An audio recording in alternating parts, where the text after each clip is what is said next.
Sir, sino po sila, sir? John Roque. Okay, boss John. Anong auto pala itong dala natin, boss? CRV Gen 1 99 model. Anong inspired pala, boss John? Inspired siya sa full mark. Full mark. Ito, mga ka-auto, FYI lang. Ito, na-shoot na natin si boss John. Ang feature natin, ano ba? Yung Honda Click. Honda Click. Honda Click, ito. JDM. Ito ngayon, nasa car industry na lang ngayon. So, ito, nakikigulo na dito sa car industry. So, boss John, syempre, alam na natin yung story na ito, paano nagsimula. So, syempre, boss, check na natin interior, exterior, tsaka engine bay. Okay lang, boss? Okay lang. So, tara, check na natin.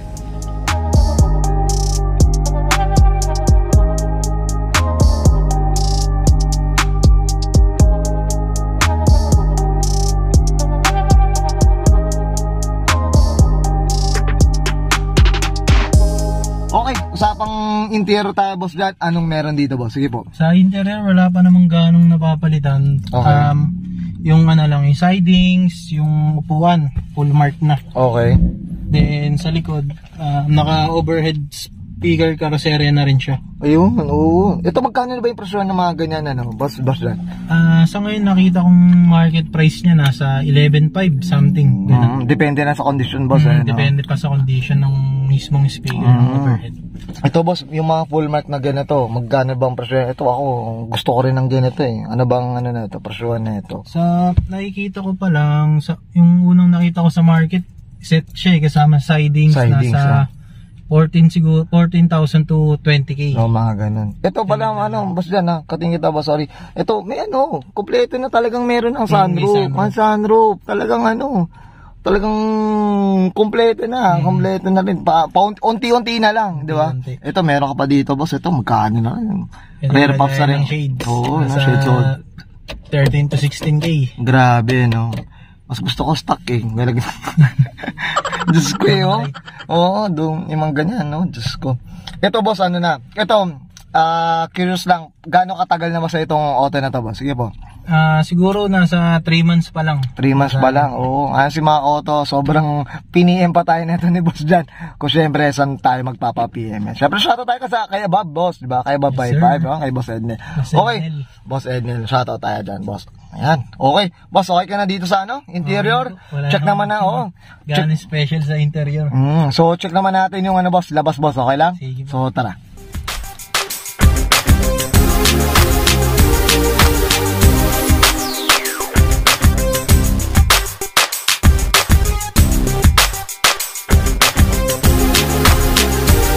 Okay, usapang exterior tayo, boss John. Anong meron dito, boss? Sige po. Sa harap, naka-overrider front bumper. Okay. Sa pang full mark. Ano? Saka naka... Ito, pati yung grill na rin, grill. no? Grill na rin. Ayan, badge.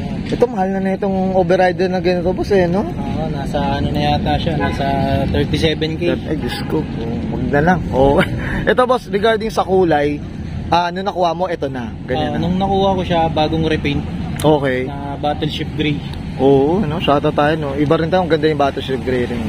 Okay. Mga auto, syempre ito, naulan dito. Medyo hindi naman ganun ka, no? Pero manageable naman. Kasi binibil, kung mapapansin nyo, medyo maulan. At konting ambon lang, ambon. Okay, boss, ito, usapang mag-style. Ano mag-style ito? Sa mags niya, naka 17x7. Okay. Na Urig Japan mags. Oo. Yan. Wala lang siyang center top. Oo, yun. Ito, boss, bakit ganito kababa, boss? Ito, paano palang ano na ito? Actually, naka-drop na siya. Okay. Yung shock niya, naka-torno na. Torno na. Kaya, mapapansin natin na parang drop na yung height ng CRV. no, CRV.